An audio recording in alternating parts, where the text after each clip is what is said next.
There's a decision you keep going back to. The job you turned down, or the one you took. The person you let go, or the one you stayed with too long. The years you spent on the wrong thing. In quiet moments, your mind returns to that fork in the road, like a tongue to a sawtooth, and runs the other version. The life you'd have if you'd only chosen differently. It looks brighter over there.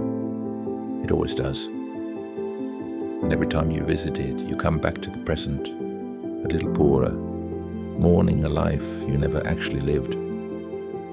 Regret is a peculiar kind of pain because it asks you to suffer over the one thing in the entire universe that is now completely, permanently beyond your reach.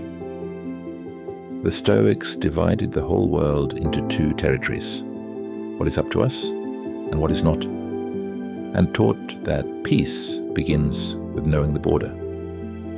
By that map, the past is not merely not up to us, it is the purest example of it. You cannot revise a single second of it. You can only judge it, and the judgment is the wound. Here is how the Stoics learned to lay this particular burden down. The first tool is to see the past for what it now is. An external event, as unchangeable as the weather of a distant year. Epictetus was blunt about our misplaced grief. We exhaust ourselves demanding that the unchangeable be otherwise. To rage against a past choice is to stand at the shore commanding the tide that has already gone out. Every hour you spend there is an hour taken from the one stretch of time you can actually shape, which is this one. The past has closed. Treating it as if it were still open, still yours to argue with, is the engine of the whole misery. The second tool dismantles the false trial you keep holding. Regret always judges the person you were with the knowledge of the person you've become. But that's a rigged court. The you who stood at that fork did not have the information, the hindsight, the hard-won sense you have now. You have it precisely because you walked the road you walked. You are convicting a version of yourself for failing to know what only the future could teach.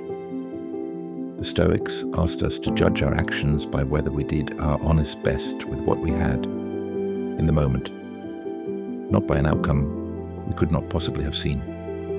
Given who you were and what you knew and what you feared, you very likely chose the most sensible thing available to you. That it didn't lead where you hoped is not a crime. It is simply how living forward, blind, always works.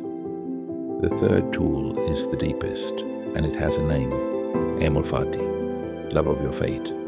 Not grudging acceptance, not resignation. A kind of active embrace of the life that actually happened. This one, the only one that is real. The regretful mind is in love with a ghost, the imagined better life on the other road. But here is what it forgets. You have no evidence that road was better. You've only built a paradise and refused to fill it with the sorrows every real life contains. The other job had its own dead ends. The other person had their own storms. You are comparing your real, textured, difficult life to a fantasy you designed specifically to torment yourself with. The Stoic doesn't just tolerate his fate. He turns to face it and says, this is my life, and I will not spend it mourning the one I didn't get. The fourth tool turns the wound into something useful. Marcus Aurelius wrote that the impediment to action advances action, that what stands in the way becomes the way. A regret contains information, and the mature response is to mine it and keep it. What did that choice teach you? What do you now know about yourself, about what you value, about what you'll never do again? Take that lesson. It is the interest your mistake paid you, and it is yours to keep forever. Then set the rest down. The shame, the counterfactual, the endless relitigation. You do not have to carry the whole corpse of a decision to honor its lesson. Extract the wisdom, bury the rest. And fifth, remember what regret is actually spending. Seneca, in his letters on the shortness of life, marveled at how carelessly we treat time, the one possession we can never earn back. Regret is time theft of the cruelest kind. It takes the finite, irreplaceable present and spends it grieving an unrecoverable past. You have, at most, a certain number of mornings left. To hand them to a decision made 20 years ago, a decision that will not change no matter how many mornings you feed it, is to lose the present to the past twice over.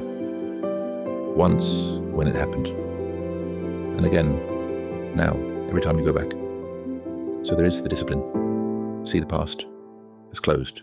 Stop trying the old self in a court it cannot win. Love the fate that is actually yours. Keep the lesson and release the rest, and refuse to spend a finite present mourning an unchangeable past. Will the fork still call to you? Sometimes. On certain evenings, the other road will glow again, and you'll feel the old pull to go stand there and grieve. When it comes, meet it with the Stoics' steadiness. That road is closed. I chose with what I knew. And this life, the real one, is the only one I can still do anything with. The regret doesn't vanish. It loosens. It stops being a place you live and becomes a place you occasionally pass and no longer enter. You are never going to get a life without a single road not taken. No one has. The peace was never in choosing perfectly.